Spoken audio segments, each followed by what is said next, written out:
جب کوئی یہ سوال کرے کہ تیرا امام کیوں نہیں آتا تو اسے ایک ہی جواب دینا، تیرے عمل کی وجہ سے۔ کس کی وجہ سے؟ تیرے عمل کی وجہ سے۔ اس حدیث کی تھوڑی وضاحت کروں۔ ظہور دو طرح کے ہیں، ایک ہے ظہور عام، جب مولا آئیں گے ہر کوئی امام کو دیکھے گا۔ ایک ہے ظہور خاص، یعنی صرف امام آپ کو نظر آئے آپ کے عمل کی وجہ سے۔ یعنی اب اگر ظہور خاص میرے اوپر نہیں ہو رہا، میں شیعہ ہوں، نمازی ہوں، مجلسی ہوں، ماتمدار ہوں، لیکن ابھی تک میں نے آقا کو نہیں دیکھا، اس کا مطلب یہ ہے میرا کوئی عمل ایسا ہے جس کی وجہ سے مجھے زہرا کا لال نظر نہیں آتا۔ جیسے مولانا نے یہ روایت پڑھی، مسجد کا مؤذن غصے میں آیا کہ مولانا فیس ہم دیں، بلائیں ہم، اور بلیم کس کو کر رہے ہیں؟ ہمیں۔ کہ آج کے بعد ہمیں مسجد میں آپ کی آنے کی ضرورت نہیں ہے۔ مولانا کہتے ہیں مسجد سے چلا گیا۔ رات کے 2 بجے یہی مؤذن میرے گھر آیا، دروازے پہ دستک دی کہ مولانا معاف کریے گا، آپ سچ کہہ رہے تھے، اگر امام زمانہ نہیں آتے ہمارے عمل کی وجہ سے نہیں آتے۔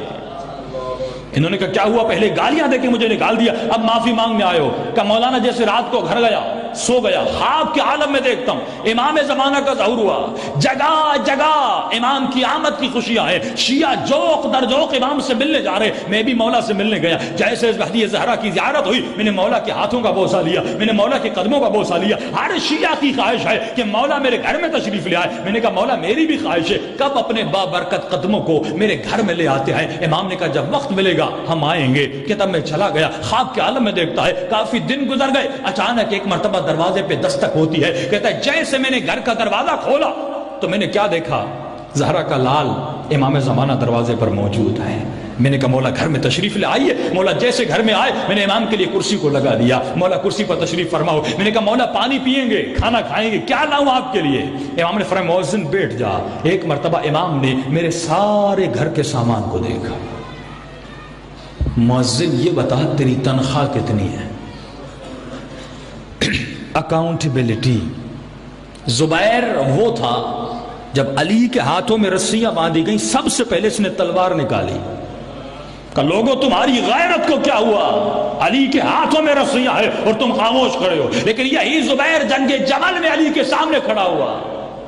کیوں؟ کیونکہ جب مولا خلیفے بنے امام نے فرمایا زبیر جو پہلی 3 خلافتوں میں تم نے پیسہ جمع کیا، علی کو حساب دو تم نے کہاں سے جمع کیا؟ جب اسلام آیا تھا تو امیر نہیں تھا، آج تیرا مکے میں بھی گھر ہے، مدینے میں بھی گھر ہے، مصر میں بھی گھر ہے، تم نے اتنے گھر بنائے کہاں سے؟ اس نے کہا مولا حساب لوگے تو ساتھ نہیں بیٹھوں گا۔ جنگ جمل کو بپا کیا گیا کیونکہ علی نے حساب لیا تھا۔ امام نے کہا اے مؤذن تیری تنخواہ کتنی ہے؟ آج مومن 20,000 کی تنخواہ ہو اور گھر کے دروازے پر 20 لاکھ کی گاڑی ہو، دنیا والے تو عزت کریں گے، امام زمانہ پوچھیں گے تم نے پیسہ کہاں سے لایا؟ دنیا والے دنیا کو دیکھ کر عزت کرتے ہیں، لیکن تیرا مولا تیرے اندر و اطاعت کو دیکھ کر عزت کرتا ہے۔ امام نے کہا اے مؤذن تیری تنخواہ کتنی ہے؟ کہا مولا اتنی 20,000 تو بھی تھی۔ اتنا سامان اتنی تنخواہ میں تو نہیں آ سکتا۔ اپنے آقا سے جھوٹ بولتا کہ مولا ادھر ادھر سے، کا حکم امام ہے خیرات میں دے۔ مولا جان قربان، سامان کی حیثیت کیا ہے؟ دے دیا۔ کہ تھوڑی دیر کے بعد میری بیوی میرے گھر میں آئے، امام نے میری بیوی کو باطنی نگاہ سے دیکھا، کہا اے مؤذن اپنی بیوی کو طلاق دے۔ مولا 17 سال کا ساتھ ہے، کیسے طلاق دوں؟ میرے بچوں کی ماں ہے۔ امام نے کہا اس کی شرعی وجہ ہے۔ مولا کون سی وجہ ہے؟ فرمایا جب تمہاری بیوی اس دنیا میں آئی، جب پیدا ہوئی، ان کا گھر تمہارے گھر کے ساتھ تھا، اس کی ماں کا دودھ خشک ہو چکا تھا، اس نے تمہاری ماں کا دودھ پیا تھا،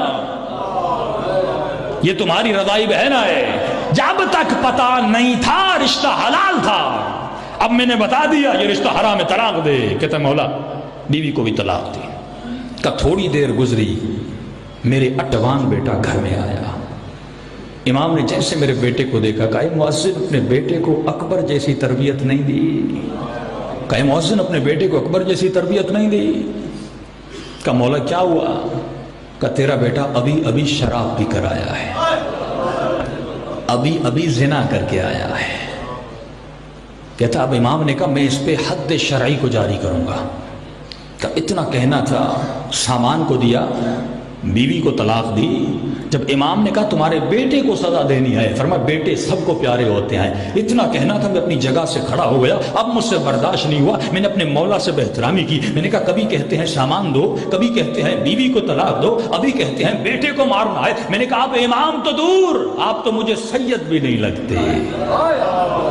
اتنا کہنا تھا، زہرا کا لال کھڑا ہوا، آنکھوں سے آنسو بہنے لگے. فرمایا جب تو مجھ پر اپنا بیٹا قربان نہیں کر سکتا تو تجھے کہنے کا حق نہیں ہے تو میرا چاہنے والا ہے.